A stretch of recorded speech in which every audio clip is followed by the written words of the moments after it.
Fission radio show with your host, Lonnie Clark. We stand together and accept that we now live in a world transformed by Fukushima. Monday, Wednesday, and Friday from 8 a.m. to 9 a.m. Pacific Standard Time here on UCY.TV radio. We relentlessly engage every ear that listens. We expose and confront the complete lack of accountability for the nuclear industry. Consider social engineering programs who view our bodies, minds, and souls as assets on a balance sheet. We discuss vital current issues, interview activists, and engage our audience in an effort to allow all voices to be heard. The Age of Fission radio show creates a venue that all will choose. We encourage our listeners to reclaim their power and their courage to take action and save our planet from the ravages of greed and indifference. Our actions matter. Every voice matters. We remind our listeners that happiness is resistance.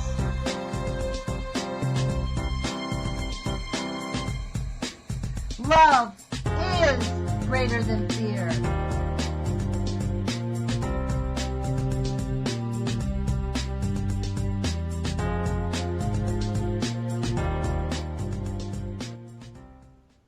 Good morning, UCY.TV radio listeners. This is Lonnie Clark with the Age of Fission radio show. Thank you for joining us once again. Today is January 18th, 2017. It's 8 o'clock in the morning here in Eugene, Oregon. Today we have as our guest Jose Gonzalez, who is a counselor. I don't know if you consider himself retired because he still helps people, but he's been with us before. We have some pretty lovely conversations, and they asked him to join us to discuss the activities and the ideas behind the incoming Trump nation. So thanks for joining us, Jose. Thanks for having me. Yeah, I'm glad you did drop off. That's really great. So one of the things I really want to talk to you about, I know you live in Texas, and I don't know if you're near where they're going to be having a women's march, but it's on my heart. I know after watching the hearings for Trump's nominees for his cabinet members, and especially the nominee that he had, DeVos, the lady that is going to be taking over the education department, it is astounding to me that our elected Republican officials can even endorse these people for America. I don't know how you feel about it, but I know that I'm personally going to the Women's March on Saturday. I mean, there are going to be millions of women rising up all across this nation against what we see as an attack on our rights. Well, it is your right to protest. I do support any kind of protest, right? Against our government. I do worry about the direction that the Obama administration has taken towards, passing, was it laws or was it just presidential orders against protesting in certain areas when there's certain politicians or so on and so forth. I do worry that, protesting is going to become more and more things people go to jail for. And I know my understanding. Well, then we'll go to jail. Yeah, my understanding is that the fine. Basically, you get arrested, you go to jail, you pay a small fine, you get out, you go to court, you pay the fee, and that's it. It's under $100. But most people willing to go to jail have never been to jail. I've been to jail, and I'm like, I support protesters. I never protest. I'm outright revolution. Yes, by all means, women do need to flex their muscle because it is ridiculous. At one point, I think I told, I forget if it was on this show or on Vince's show, but I said, Doesn't it seem to you that no politician can possibly be as stupid as the Republicans are making themselves out to be? To me, it seems obvious that they don't want to be elected. Uh, my way of thinking was the economy is going to crash. The U.S. dollar is on its way out. The petrodollar is on its way out. It's going to crash. Republicans are smart enough to know that if they are in power when the dollar crashes, they will be to blame. It's not their fault because it happened anyway. So they've been doing their best to get Democrats to be in power. So when the dollar crashes, Republicans can come in and be the super. Hey, look what happened. The Democrats did, and now you can elect us, and we'll fix everything up. Okay, I see that in the political scheme. I think Donald Trump was the biggest surprised person when he got elected. Nobody expected Donald Trump to win. I think even Donald Trump didn't expect him to win, right? Uh, Something weird happened. I really do think Hillary was supposed to have gotten the position, and something weird happened that kind of threw everybody for a loop. And now here we are with a man who said everything he possibly have said wrong for someone trying to get elected, and yet he still got elected. Who knows what? Well, you know what, Jose? I have some feelings about that, him being elected. It's like saying Hillary Clinton got elected. Neither one of them. This is why they're not. This is why the Democrats didn't stop. Didn't step in when they stopped the recall. If anybody can go to gregpalace.com and read about how the Republicans stole the general, the Democrats stole the primary, and this whole thing about that we have a free and fair election is a bunch of crap. And this is why I think women are standing up. The net result of this is the Democratic Party preferred Donald Trump over Bernie Sanders because they did not want an end to the Wall Street running our government. And, you know, Trump gave them just what they wanted. Wall Street's going to run the government. That's the way it's going to be. And with our restrictions on our rights, that came in with the Unpatriot Act and the homegrown terrorists, which very few people know about, but those restrictions did come in during then. That's when they began to corral people. Like, they just basically corral people. Anybody that goes to like a convention, so the Democratic, the Republican convention, you want to go see the president, you're sort of corralled. And that started with the Unpatriot Act. The whole, I think it was really more the Homegrown Terrorist Act that Jane Harman wrote, who was a Democrat, by the way. Mm-hmm. So, I mean, I think there's a lot of things that Americans have not really paid attention to. Like, they have just been bitching a lot because they're still spoiled brats, but they haven't really looked at how do you actually get involved. I'm sort of a C-SPAN geek. I watch all these hearings and listen to these people and how they think and what they think. This is why I'm outraged at Jeff Sessions even being considered for the Attorney General. I think every one of our elected Democratic officials ought to be boycotting this inauguration, because this is really the deep state taking over. When we have military generals going to be running national security, and a woman who wants to gut our education system, who couldn't even in the hearing say she believes in the Disability Act, that children should have full rights at school. She couldn't even say she agreed with that. I mean, we're going to see an unpeeling of our government when these guys take over. It is not going to be fun or comfortable. And in terms of being arrested, I think some of us are going to have to be arrested because it's a military state. We are living in an authoritarian military state. It is truly bureaucratic authoritarian regime. Truly. Yes, well, it has been a few decades now. Of course, some people think that it occurred the day they became aware of it. But if you look back, right, protest. This has been going on I will say something about this proposed women's march. Something favorable. I'm going to say something unfavorable to reflect how favorable I think the women's march is. My sister started participating in protests when he came back from Iraq. He was a civilian contractor and saw, how hideous things were going on in Iraq, and he came back and became active.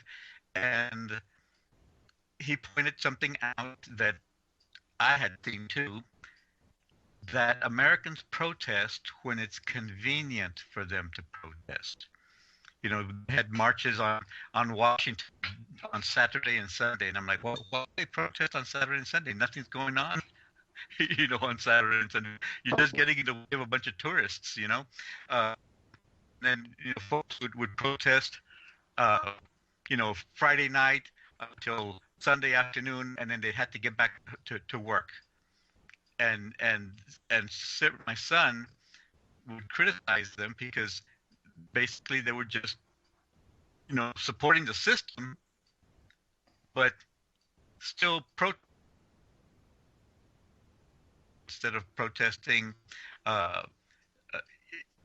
during the weekday when Congress was in session, so going into Congress and protesting there. Some people did, very few, but these people were doing it on their day off, right? I admire that the women are going to be protesting on the day of the inauguration. The day after. There's there. But the women's march is the day after, and it was intentional so as not to interrupt it, so that we can make a strong voice, because it will not be even addressed if you do it the day of. Okay, you're talking about the one that you're going to be attending? Well, there's a nationwide, and the one that I'm attending here in Eugene is sort of an arm of this, and it's called the Women's March on Washington, on the day after the inauguration. Okay, and because I've been watching a few news channels, and there is a women's group. Well, I don't want to say a women's group. I think there's a group of women, and I think what it is a lot of different women's groups that are meeting on the day of the inauguration, and they're going to participate in the parade protesting. I know that they're probably going to be careful not to disrupt the inauguration, because I think then the National Guard will come in and start knocking heads, which is always favorable. You don't want to be the group that got massive incarceration on this day. Yes, I do admire some women's groups are going to be protesting as of tomorrow, and tomorrow is Thursday, right? The day before the inauguration. And I'm like, well, finally somebody's getting up there and doing something on a day when it matters. They are probably not going to get as much news coverage as they deserve, but I think because of Trump, they're going to get more news coverage than they would have gotten otherwise, right? And we all know that. Okay, so let me just say some things to what you've discussed here about these protests. First off, I have myself stood out many times, all by myself protesting. Anybody who watches my YouTube channel can see me standing protesting all by myself in cold, rainy days. I get that Americans want to do it when it's convenient, and they don't want to stick out like a sore thumb. But I think a lot of the reason why these protests are on Saturdays and Sundays is economic necessity. Many people cannot take the day off the protest, period. They get fired. If you're a working mother and you're working at you're making $1,100, $1,200, $1,300 a month, and you take a day off to go protest, you'll get fired. So these are economic reasons why people don't protest. Yes, and then the fact that we now have the Homegrown Terrorist Act that says if you organize a national protest that stops major corporations in this country, you can be considered a homegrown terrorist. You're considered an economic terrorist. In fact, that language has been thrown around lately. It's not new language. It was passed by both houses, by the Democrats, by the Republicans in 2000, I think it was 2005, the Homegrown Terrorist Act, written by Jane Harman. Uh, after she saw the Abu Ghraib photos. So she was one of two women who saw the photos. She wrote the Homegrown Terrorist Act. Nancy Pelosi took impeachment off the table. So that's their legacy in my. But this idea of being convenient, it's not just it's convenient, it's an economic necessity. And the third thing about all these so-called protests, this is a way to undermine these protests that are going on are not connected to the Women's March. And in fact, the Women's March on Washington has been planned for the day after the thing. It's going to start.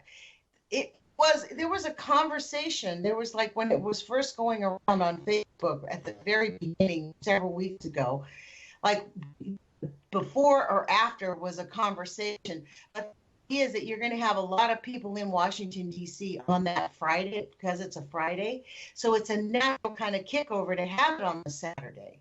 And I think that it's not just going to be, people are going to be shocked. This is not going to be a small little rally. It's going to start at 10. Marching begins at 1 in here in Eugene.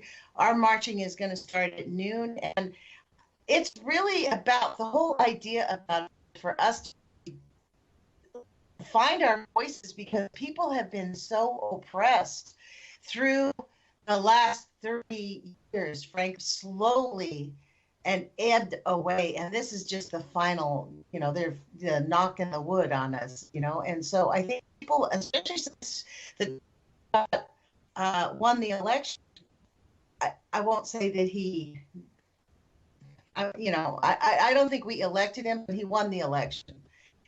I think that a lot of this, there has been such an increase in demonization and hostility towards LGBTQ community, towards Native people, towards gay people and women, and just the meaning of it, the whole rise to the superiority, and it's got to end. And unfortunately, Trump has done nothing but incite it.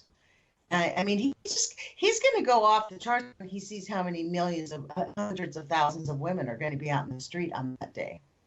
I mean, I think that there's going to be, and the mainstream press to not cover it. I think it's going to be quite a shock. Well, the mainstream media has done a pretty good job of not covering lots of things. Isn't that their job? That's their job, isn't it? Yeah, I believe. I mean, their job is going to sell us the Trump nation. Once all these guys get rubber stamped, what's he got? 5 Wall Street guys in these different heads. I mean, he's got Rick Perry going to dismantle the department. This is the scary part. Rick Perry is going to be at the head of the Department of Energy, the man who couldn't even remember the department's name in his debate. The Department of Energy had 90% of their budget is regarding nuclear. 90%. I believe you pointed that out in one of your shows, and I heard it. Yeah, well, I have to agree with you. Perry was our governor here in Texas. We finally found a way to get rid of him. No, you didn't. And he's back again. Hold on, I'm sorry. I'm gonna have to adjust my microphone here because it's rubbing against my cheek. Okay. Unfortunately, people are always saying, "Hey, we need to get rid of the federal government, and let the states run, the government." I thought, that sounds good if you're anywhere, but because Texan governors are doing a worse job of oppressing the people, a better job of oppressing the people than the federal government is, and I'm like, of the opinion that we need the federal government to keep Texas governor from really running over minorities, especially minorities, but and poor Yeah. people in general, and then folks that are anti-United Nations. I'm like, we need the United Nations to make sure that people in the U.S. government stop bombing other nations. Well, it hasn't worked. Obviously it hasn't. But anyway, it's hard to protest the UN anyway. Uh, yes, I do agree with you. It's time for especially women to rise up. There's a clear-cut message when women who represent potentially half the population of the United States stand and say, wait a minute, we've had enough of this, and it's about time. I mean, you guys have been saying it. How should I say it? Women have been raising their voices in other ways for at least 100 years. It's true. The Women's Rights Act is still not passed. It has still not been ratified by our our government. Yeah, You yeah. know that. I mean, that's the equal Equal Rights Amendment. Yeah, That's the right. equal. Just start calling it the Equal Rights Re-Amendment because it. I mean, they keep tabling it, and the people who support not passing it say, well, we can't do this to her. We can't send our women to war. Well, don't have wars. Right, right. Don't have wars. What? It's so unfair that they're saying uh, it's okay for us to send men to war, but we can't send women to war.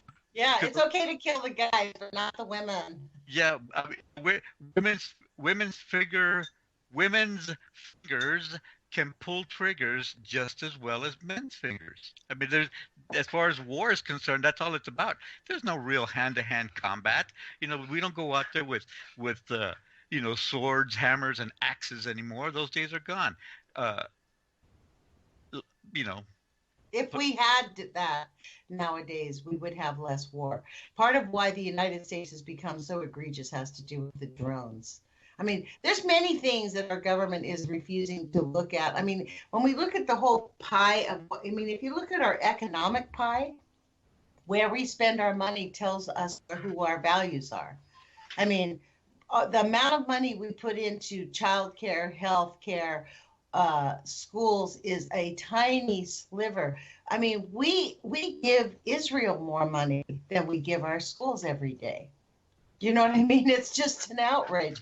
We're promoting war. This is the thing. And so I think that this is probably going to be the good thing about these new, and I'm calling them the neoliberals, because what they're imposing on the United States is the neoliberal agenda that they imposed on South America. This is exactly what they did to South America. And frankly, I'm a bit nervous that we're going to see a Pinochet style controlled democracy with Trump, which is why I'm willing to speak up now, because if people don't push back and make these people feel like we're not going to take it, they are going to slam down hard on everybody. I mean, it is not going to be a fun place to live in 2 years. I mean, I think they're going to put through some candy through Congress to get us some rapid economic gains so that they can win the next election, the next round of elections.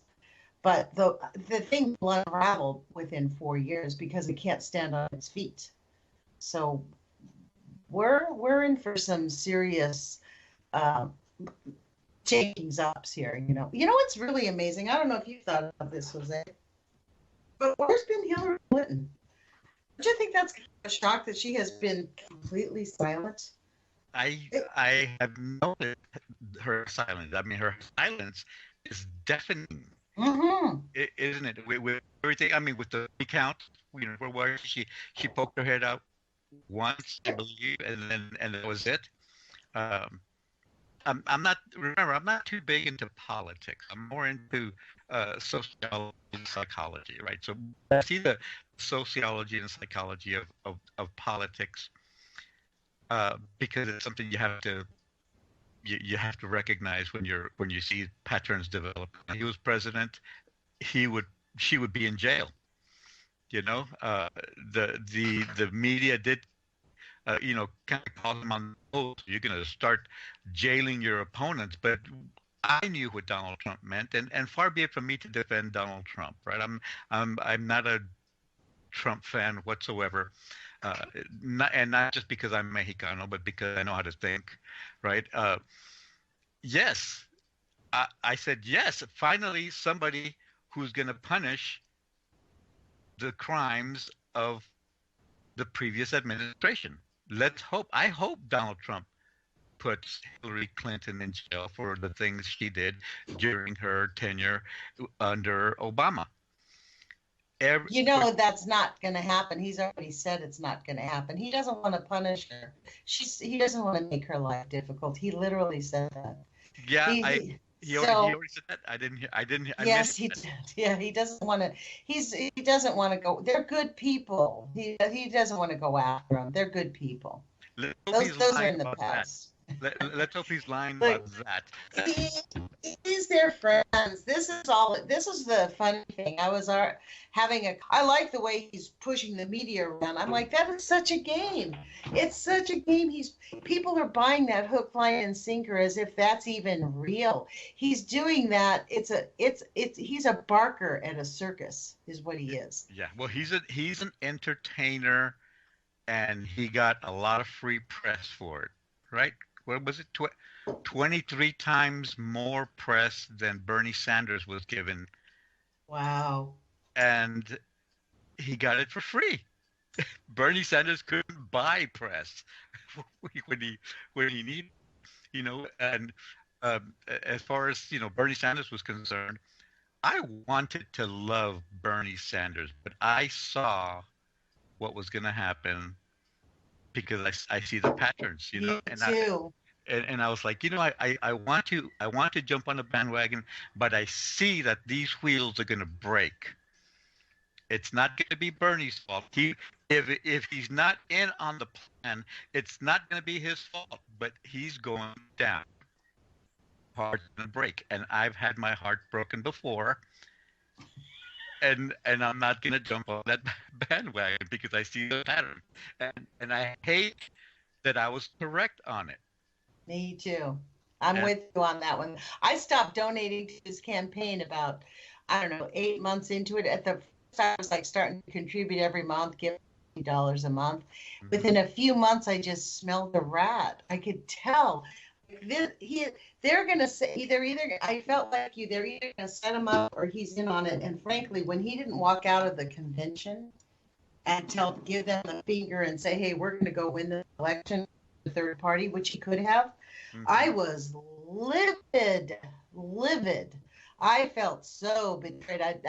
That was when I realized that we had this shakedown. We don't have an election. We have a shakedown. And they're rolling in. That's when I realized they're going to roll in the Trump nation. That's when I knew that was just like, this is part of the program. This is just part of the neocon agenda. They're going to wipe out the New Deal, and they are going to be bringing in Pinochet-style controlled democracy. And like, look what's going on with the DAPL. No DAPL. I mean, the week before the inauguration, they have doubled up their resources. The water tanks in the snow last night, spraying water protectors, just full force blasting them with water. They are going after them. They harass them. They brought in now missiles. They brought in these big trucks with missile weapons pointing right at the protesters. So anybody who thinks that they're going to start protesting Trump Nation without being literally attacked by our government, by the military forces that we have, that we call now the police, we're going to have to find out what it really means to be an American in the next 4 years, because the fascists are definitely going to be in control. Ay. Fortunately, I think we're going to get steamrolled. And I don't mean me, because I'm going to sit here and watch it happen. South Texas is generally excluded from the rest of the nation. And I live far enough south to where I can look up. I don't know how I can say up, but I can look north and say, what are those doing? It will not be the first time. You know, you keep.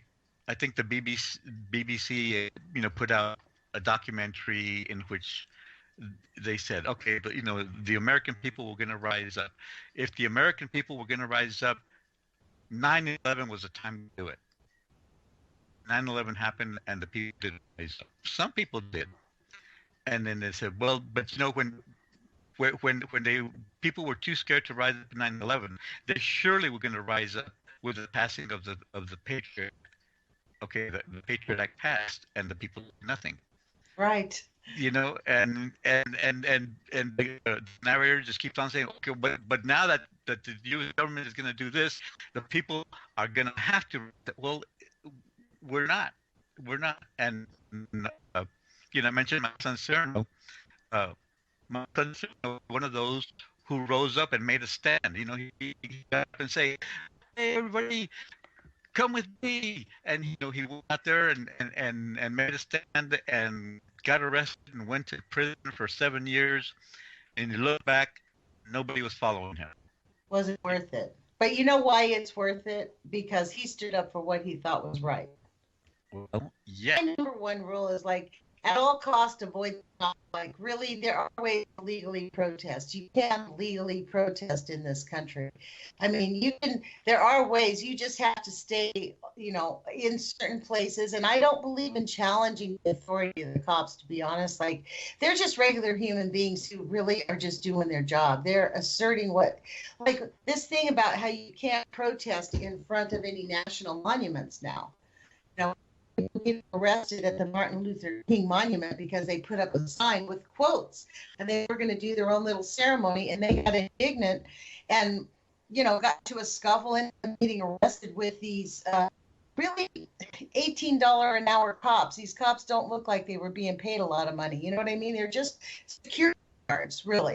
Mm-hmm. And the reason is cops are mandated to enforce the law. What needs to happen is people need to get politically engaged, change the law. These laws came about because of, I'm telling you, most people don't even know about the Homegrown Terrorist Act and the Unpatriot Act. But those two went together. They passed the Unpatriot Act right away, a year and a half, almost.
So hi there, folks. This is Lonnie Clark. I think we just got cut off.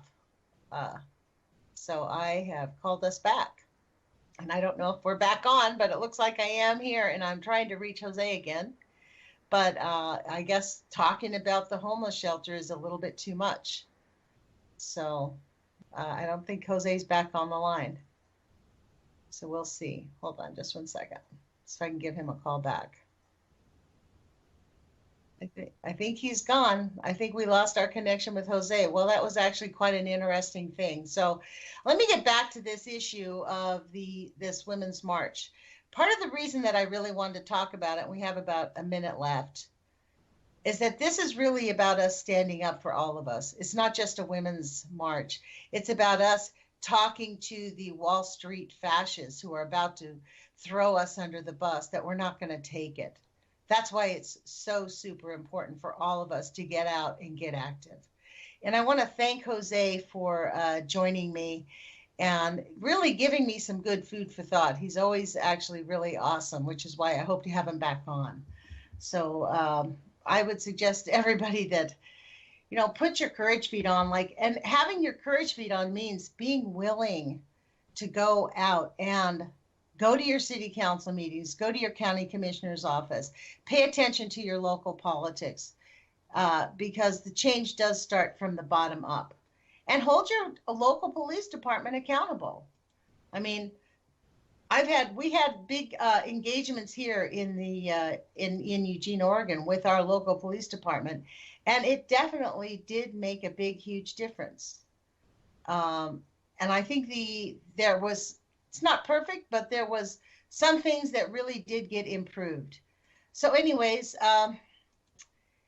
put your courage feet on. Tomorrow we will be speaking with Hope again, I hope.